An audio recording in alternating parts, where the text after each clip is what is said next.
that this is the last topic of Unit 4. This is the last topic of Unit 4, unemployment. And after this, we'll move to the last unit of A2 economics, which is macroeconomic policies, right? So, I mean, in fifth unit, the last unit that we will start off after this topic, that doesn't has anything new. I mean, all the things we have more or less studied in our AS level, but there is some analysis, right, that we need to know. Like I did give you some examples. So for instance, what's the relationship between inflation and unemployment? What's the relationship between balance of payment and exchange rate, and so on and so forth. So these are some of the things, basic things that we'll discuss in unit 5. So it should not take us even more than 2 lectures, right? We should be inshallah done within 2 lectures, right? But and today hopefully we'll complete off with this topic of unemployment. So let's get started on this, right? Now, who is unemployed? Who are the people whom we define as unemployed? So unemployed, can you see my screen? Right?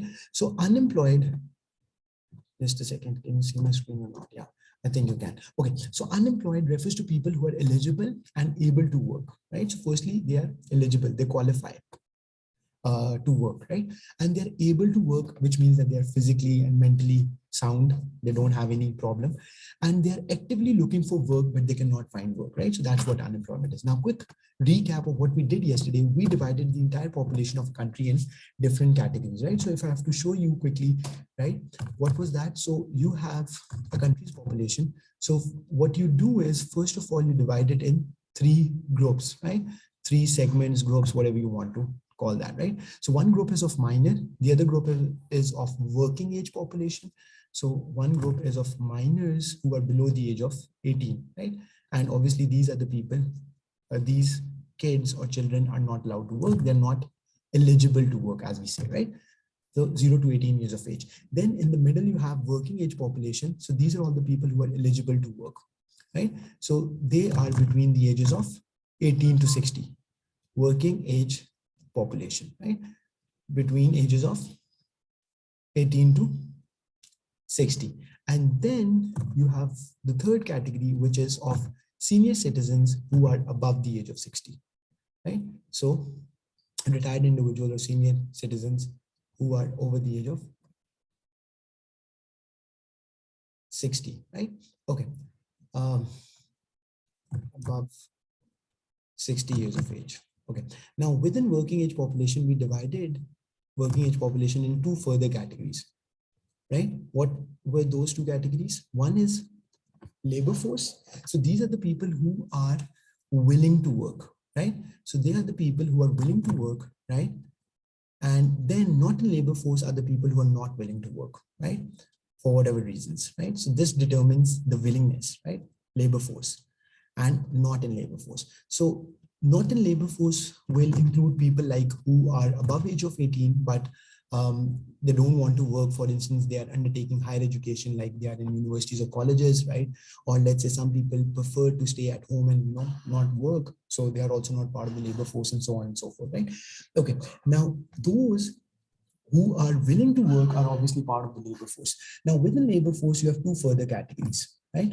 Within labor force, you have 2 further categories. One is of employed, those who are able to find work, and unemployed are those who are willing to work. They are looking for work, but they can't find any work, right? Unemployed. Okay. Now, this being said, we will move on and now talk about, this is what we did yesterday, right? Now we'll move on and we'll talk about that. What are the factors, or what are the causes of unemployment? Like, why do people stay unemployed even though they are capable, they're willing, they're looking for work, but they can't find work? So what are the reasons, like causes of unemployment, right? Okay, now feel free to pitch in, and I'll just start.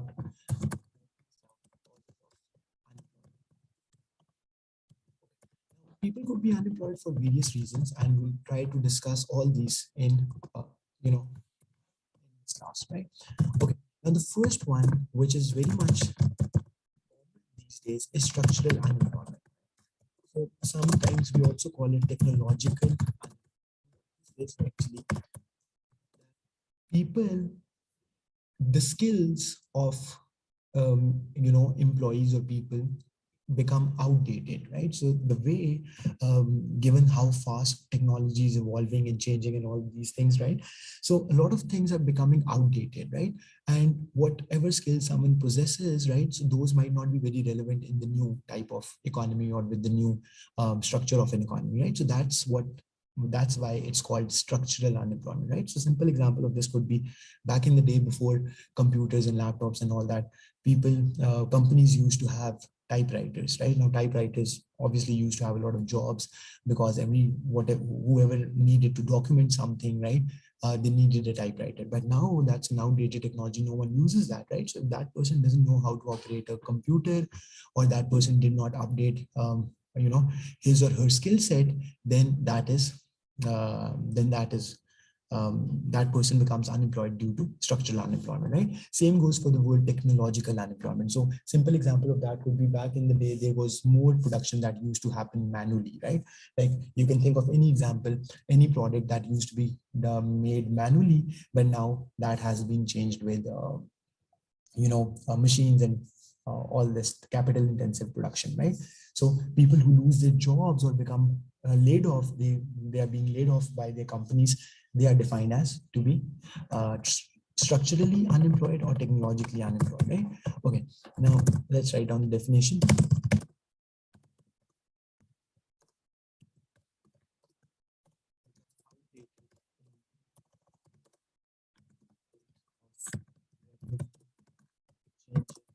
Technology, right? Another example that I could not give you, right? Think about this. So what's the simple definition of structural unemployment? People whose skills people whose skills become outdated in the face of rapidly changing technology and or economic structure. Now think about this. If you think of an economy like India or China, right? These countries have progressed from being primarily, India especially, from being primarily an agricultural economy to more of structural, secondary sector.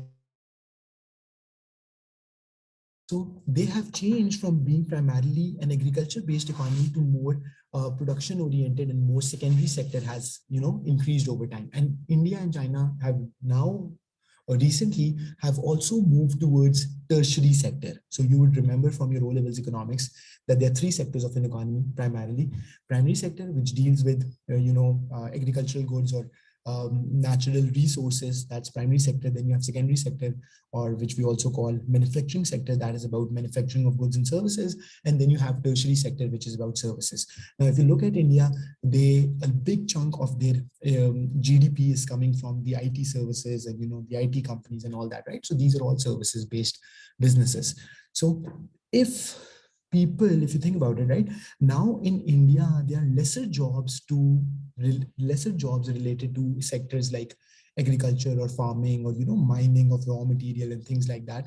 And instead there are more jobs related to computer engineering and technology and things like that, right? So if someone could not get the chance to acquire those skills or acquire that type of knowledge, then that person is likely to be unemployed, right? So that is what structural, that is what I mean when I say economic structure, right? So changes in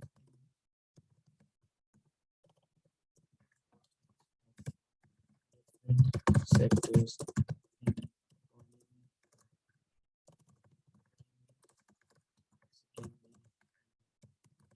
right? Okay, we got in this. Then another popular type of unemployment um, is structural. We have talked about cyclical, right? So that's another which we recently experienced during COVID. Now, what is cyclical unemployment? Let me explain, right? So cyclical unemployment is when people are getting laid off, or when people can't find jobs due to due to recession or due to low economic activity. Now, what is economic activity?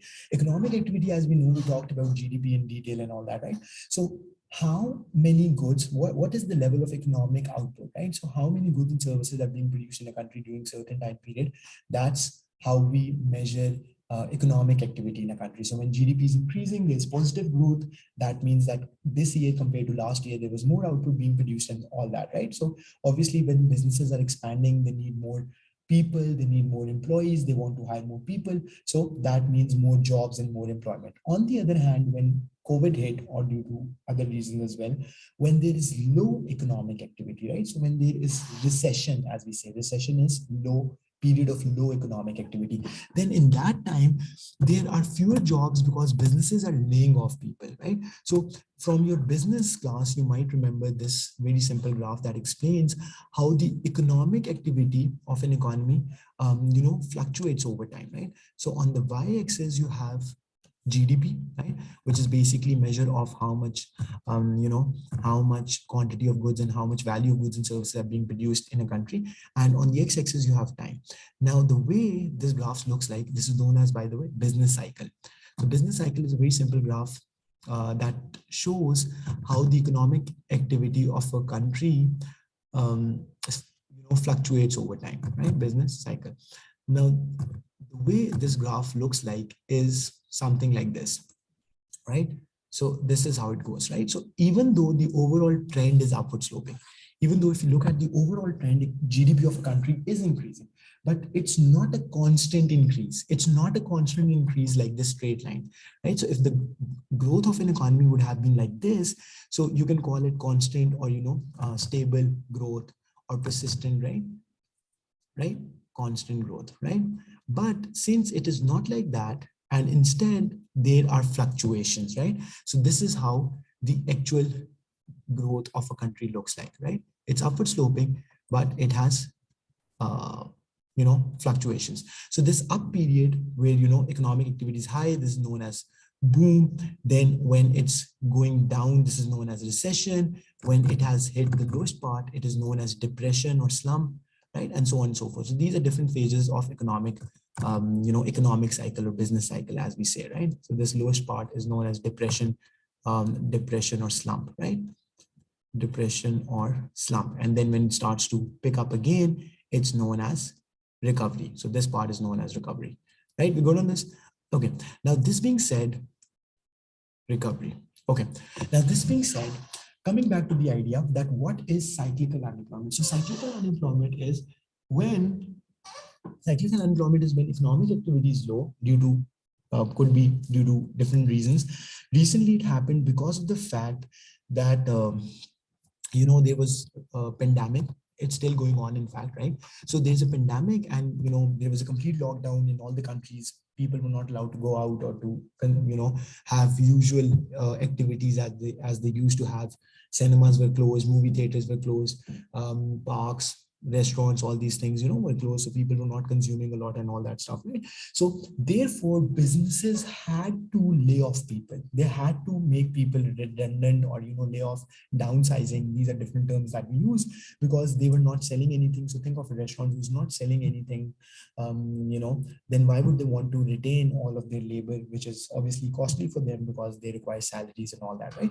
So that is what cyclical unemployment is. And after we have discussed in today's class what are these different causes of unemployment, then we also talk about solutions, possible solutions as to how government can control or tackle these types of unemployment, right? So coming back to cyclical unemployment,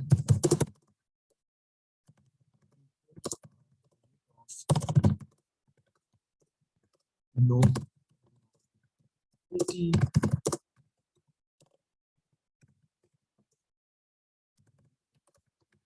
sessions,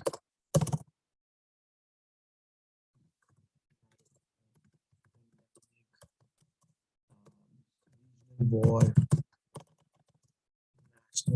national war, if there's a international war going on in a country, etc. So these are some of the reasons why a recession takes place, right? So it is when people are laid off due to low economic activity, which happens during recessions, right? So simple. Okay. Then we have another cause of unemployment is frictional unemployment. So now we are coming to less permanent, or you could say not permanent would not be a good word, but other types of unemployment that we're about to discuss, like frictional unemployment and the ones that will come after this, these are not so severe. These are not so severe, right? Why not severe and why not that much problematic? I'll explain you, right? So frictional unemployment is when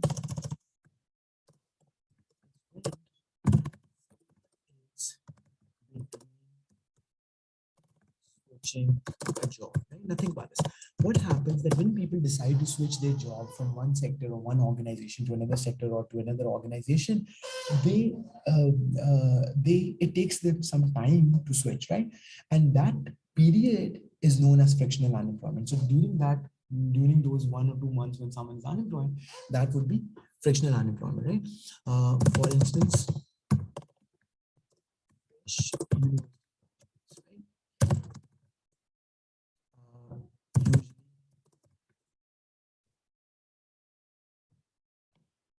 generally takes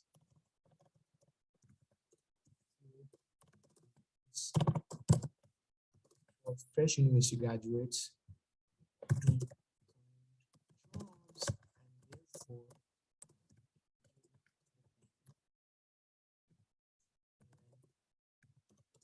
during the time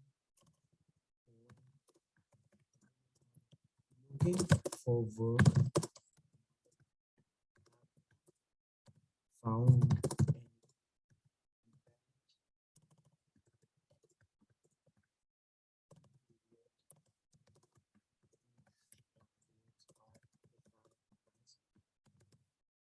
frictionally.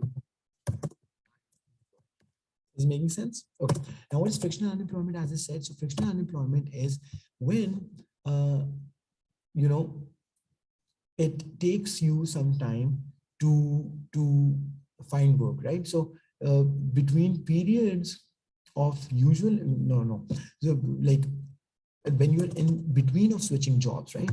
Not only this is not only true for fresh graduates, it could also be true for other people, right? So let's say if I today decide to quit the company where I'm working and try to start looking for some work, then obviously it can usually take me, even in good economies, it can take me like 2 to 3 months, because obviously it's not that the very first company I'll apply to, they will accept me, right? I mean, I'll be very lucky if that happens, and why not, right? But usually this is not how it works. So it takes you usually 1 or 2 months that you apply, you take your job interviews, then they finalize you, you sign your contract. So it's a lengthy process at the end of the day, right? So during that time when I don't have work, but I'm looking for it, that is the time when I'm frictionally unemployed. Then there's another not so serious type of unemployment, and that is known as seasonal unemployment. So that's quite self-explanatory. What seasonal unemployment basically means, that is when during certain seasons there is demand for a product on only seasonal basis, right? So let me give you an example. So in a lot of countries, the demand for tourism is seasonal, right?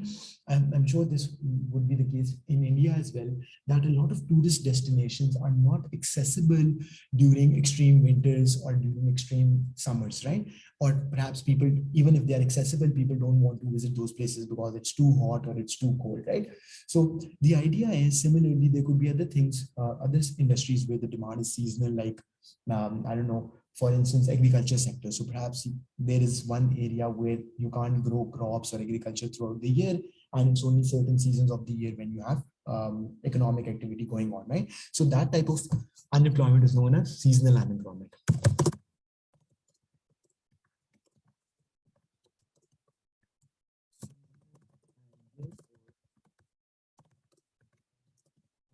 Seasons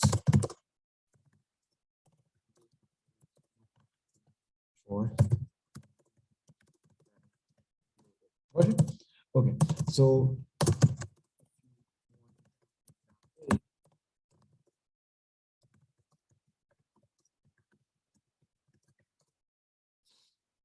are accessible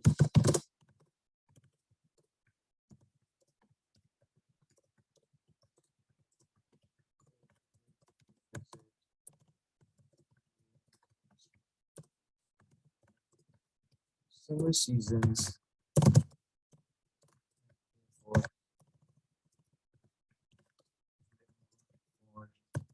guest houses, or whatever you want to call it, hotels, restaurants, places, right? So that's what you need to remember, right? So that's seasonal unemployment. Then you have another type of unemployment that is known as casual unemployment, right? Again, this is also not very serious type of unemployment. It's casual unemployment. So casual unemployment is when during periods of Now, this is important.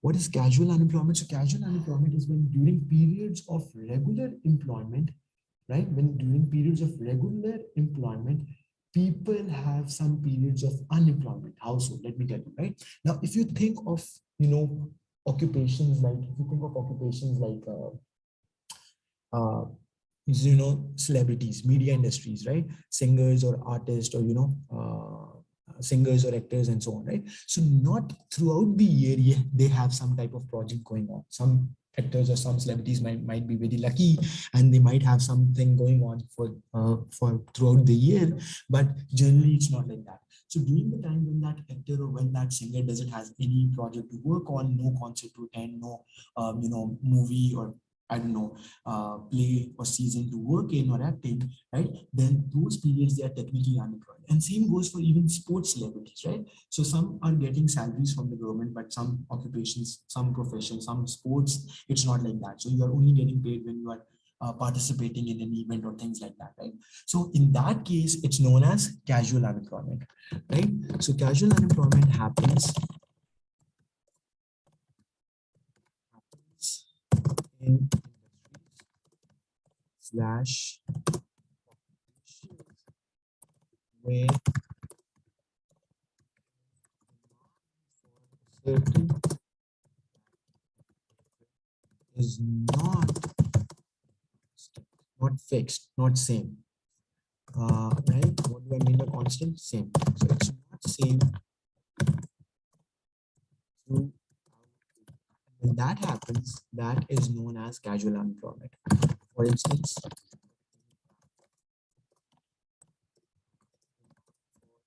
especially just think about this during COVID. I mean, there was no concert taking place in any country, right? So a lot of singers, I'm assuming, would have been unemployed back then, right?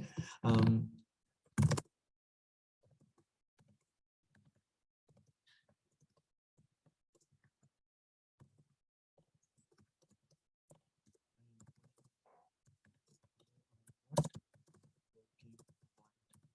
project we casually, right? Does it make sense? Right? So that is casual unemployment. Okay. Now, this being said, so these are 1, 2, 3, 4, 5. These five are some major causes of unemployment. So let's do a quick recap and then move on and discuss, and then we'll discuss possible solutions to each of these types of unemployment, right? Or causes of unemployment, as we say. Okay.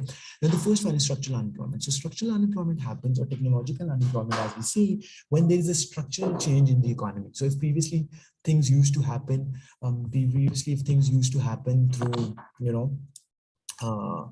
uh, through manual production techniques, and now it has shifted to more machines and capital intensive production techniques, then people who don't have new skills, they don't know how to operate machines and all that, they will get unemployed. Similarly, I gave you this example, when there's a structural change in the economy or economic structure changes, like, back in the past, if let's say country had more dependence on primary sector and now it has shifted altogether to manufacturing or tertiary sector, then a lot of people will not have the updated skills, and therefore they will not be able to transition to those emerging industries, and therefore they will face unemployment and so on, right? Then cyclical unemployment is fairly simple. So when there's a recession in the economy, there's low economic activity, there's low demand for labor, and people who are laid off from their work, that they are known as cyclically unemployed. Then you have frictional unemployment. So frictional unemployment is not as severe as structural or cyclical, but in frictional unemployment, so when people are between switching jobs, so they've left one job, they're looking for another job. So during that 2 months, 3 months, whatever it takes them to find another job, they will be frictionally unemployed. Seasonal unemployment is when there's seasonal demand for a product or industry. So when those industries are not working, so obviously there will be no demand for labor, and when that happens, you will be seasonally unemployed. And last of all is casual unemployment. So that happens when mm, that happens when you know during periods of regular employment, you have some periods of unemployment because the demand for labor is not constant throughout the year, right? So if you are a singer or a celebrity and you don't have any project to work on, then during that time period you will be casually unemployed. Now coming towards solutions of these types of solutions of unemployment, right? Now in this case we'll talk about what role. Now the first thing that you have to understand, headache it is, or whose responsibility is it to control unemployment? Obviously the government's, right? Because government is the caretaker, and the government has to make sure that the unemployment levels are low. Obviously you can't completely remove unemployment. There will be some people who will be unemployed, but the government's objective is to maintain unemployment at the lowest possible level, right? Got it? Makes sense? Okay, now this being said, let's talk about this. So first of all, talking about structural unemployment. Now, would you have to think, Preet, what you have to think about is that how can you get these people who are getting unemployed to find work again? How can you get these people employed again? Right? So this is how you should be thinking about when you think of solution to unemployment, right? So for the structural unemployment where people are getting unemployed because their skills are outdated, are you getting me? So for this, what needs to be done is to retrain these people. So what should be done in this case, right? So in this case, the best solution is to retrain. And I'll give you some examples how government across the globe engage in these activities. For structural unemployment, the effective long-term solution is to retrain people skills which are more in demand so that find work emerging industries. You understand what emerging industries is, right? So emerging industries are the ones which are getting which are getting more popular, or which for which there is more output and there's more demand for labor and so on, right? So what's the best solution for structural unemployment? That you retrain these people to acquire, so that they can acquire new skills and therefore they can get jobs in emerging industries. So for instance, I'm sure there would be some organizations in India as well, in Pakistan. So for instance, in Pakistan, there is this thing called Job Skill Development Fund. Right now, what it does is it's a government organization, PDSF, Punjab, sorry, PPS, Punjab Skill Development Fund. Yeah, PSDF, right? So what it actually does, trains people in vocational skills. Do you know what vocational skills are? But not everyone in every country is fortunate enough to attend a 4-year university, right? And to go to prestigious universities and all that, right? Now, those people who haven't gone to university and they haven't studied any specific course or field of study, then what happens that you can just teach them the basic skills. Like they could become a plumber, they could become right? They could become a plumber, electrician, or things like that, right? So this is basically vocational training, right? And then obviously it's not just the vocational training that this institute does. There are a couple of other things, right? So people who have lost their jobs due to outdated skills, then it trains them into new skills like computer literacy programs and computer literacy courses and so on and so forth, so that they can be these people could be employed again. Okay, now moving on to cyclical unemployment. This is interesting. Cyclical unemployment is best dealt with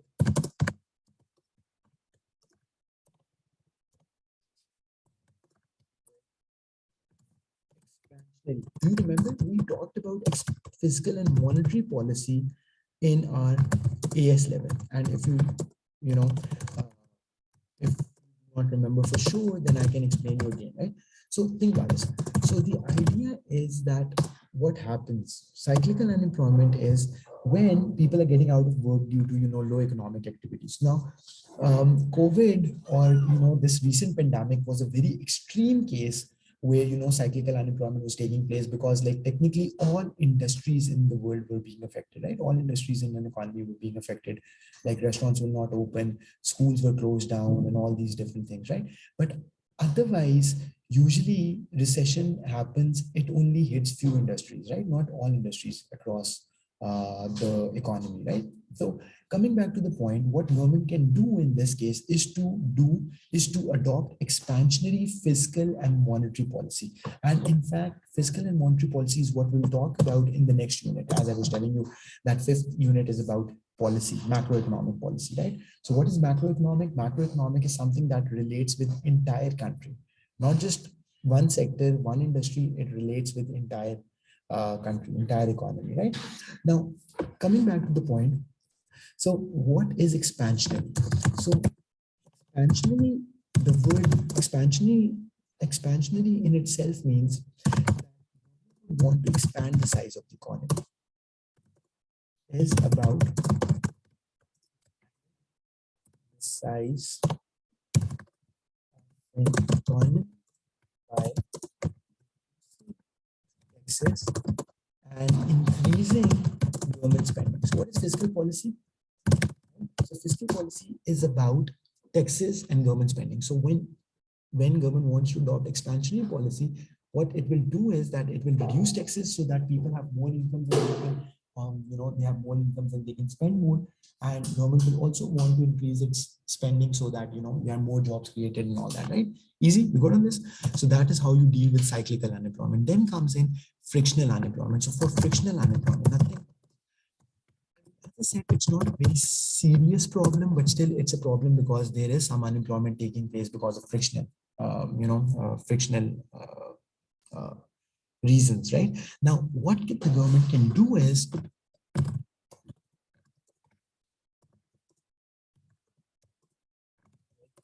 by showing more jobs, by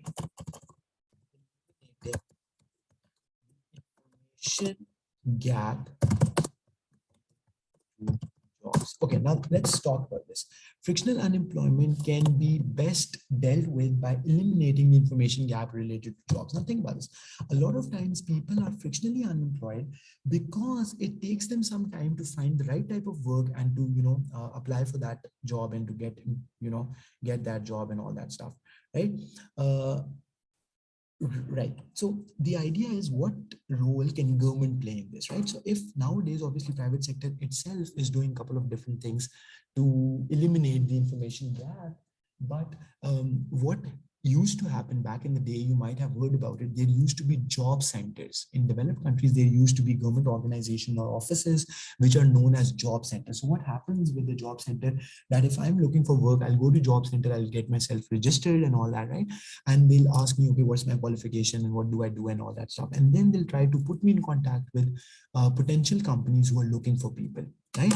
So that is how the government used to play its role in eliminating the information gap. Because what is information gap?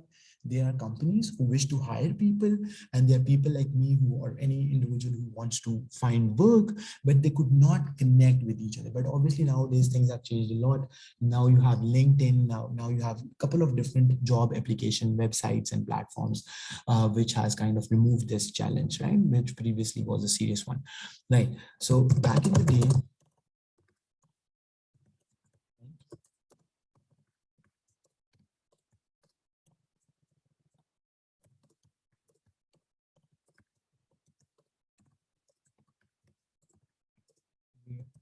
job seekers would drop their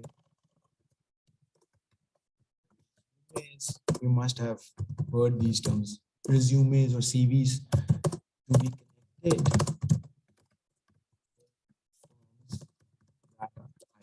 This way you can eliminate um, the information gap. But nowadays,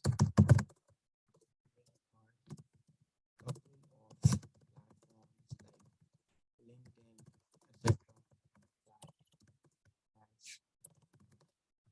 eased process of job search, right? This is what the government can do in the case of frictional unemployment. Okay. Now, for the seasonal unemployment, the idea is fairly simple. So why are people out of work? So, as I said, in every case, the way we will think of a solution is to think of the fundamental reason why people are out of work. Now, in the case of seasonal unemployment, it's because of the fact that, there are seasonal demand, there's seasonal demand for a product. So what the government can do, that government can create more part-time opportunities. So if there are more part-time opportunities in which people can get engaged when they're not working in their main line of work, right? So to some extent, think about it. Even teachers now, not with the modern, system, education system, but back in the day, there used to be 3 months, 2 months long summer vacations in conventional schools. And let's say if teachers are not getting paid and so on, so they are kind of, seasonally unemployed, then they need to look for some other, work. So if there are more part-time jobs in which these teachers or other people who are getting unemployed can get engaged in, so that would remove this problem, right? So seasonal unemployment is solved abundant supply of part-time temporary, right? So that's how you right, you solve seasonal unemployment. And then the fifth and the last one, which is casual unemployment, right? Again, casual unemployment is also something where the government can't do much about.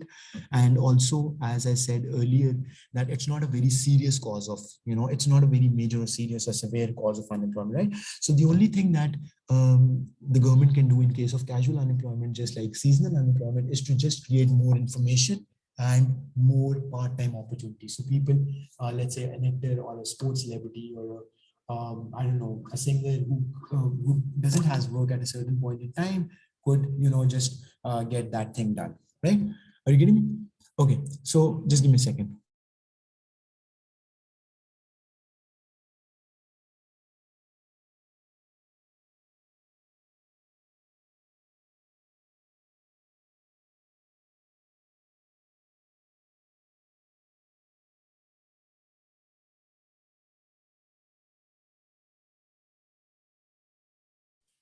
Hello. Okay, Preet, is it making sense? So let's stop here for today. Let me write down this definition.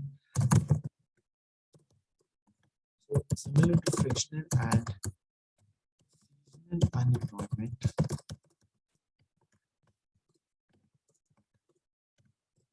tackle, what was the last one? Tackle casual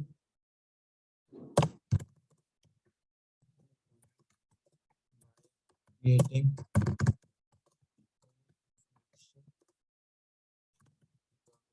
jobs and for people to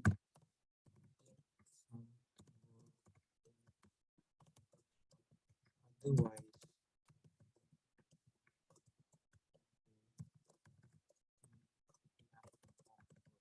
It's simple, right? So when people are not employed in other more line of work, then if there are more part-time jobs, then they can, uh, getting engaged in those activities, right? Is this simple? So Preet, let's stop here for today. Tomorrow we'll, so we are done with unit 4. We are completely done with unit 4. And then tomorrow, if I have to quickly show you, let me show you what we'll do tomorrow, right? So tomorrow we'll talk about unit 5, right? So that's the only unit that we're left with. And as I said, that talks about the relationship between different macroeconomic variables, right? So we are done with the entire unit 4. So in the next 2 classes, I think it will take us 2 classes. We'll talk about macroeconomic policy aims. So what are the aims regarding inflation, balance of payments, exchange rate, unemployment, growth, and development? We are already familiar with all these terms, either through our AS or A2. Then interconnectedness of problems, right? So in this topic, we'll talk about how one variable affects another variable, right? Links between macroeconomic problems and their interrelatedness. For example, what's the relationship between internal and external value of money, the relationship between balance of payments and inflation, trade-off between inflation and unemployment, and all these things, right? So it will take us 2 more classes to do that. So your paper 4 is on 22nd February, great, and then it's on the 7th March. So for the MCQ exam, we'll have more time. In fact, we'll have good 2 weeks, but we'll do some practice of paper 3 as well before that. But our main challenge is like still, so if it's on 22nd of February, so by next week, we will start off with our practice, right? right? So we start on Monday, right? So we still have, 3 weeks of 3 weeks of January and then 3 weeks of February to do the past papers. So I think we are very good, right? So 6 weeks. No, no, no, no. 3 and 3, yeah. So we have 6 weeks, yeah, 6 weeks of past papers for paper two, which is great, which is great. We'll be able to do a lot of topics, perfect, and a lot of past papers. So I think we are good, Preet, right? We're good. So let's stop it for today, and I'll see you. I'll see if we can make a class tomorrow. I'll try my level best. But yeah, in either case, I'll keep you posted. We can do a quick class because I mean, these topics are not that difficult. We can do a quick class, right? And in the afternoon, right? So I'll see you then, right? Uh, Great. I'll let you know. Thank you very much. Thank you for your time. Take care. See you tomorrow. Bye. Bye. Have a good night.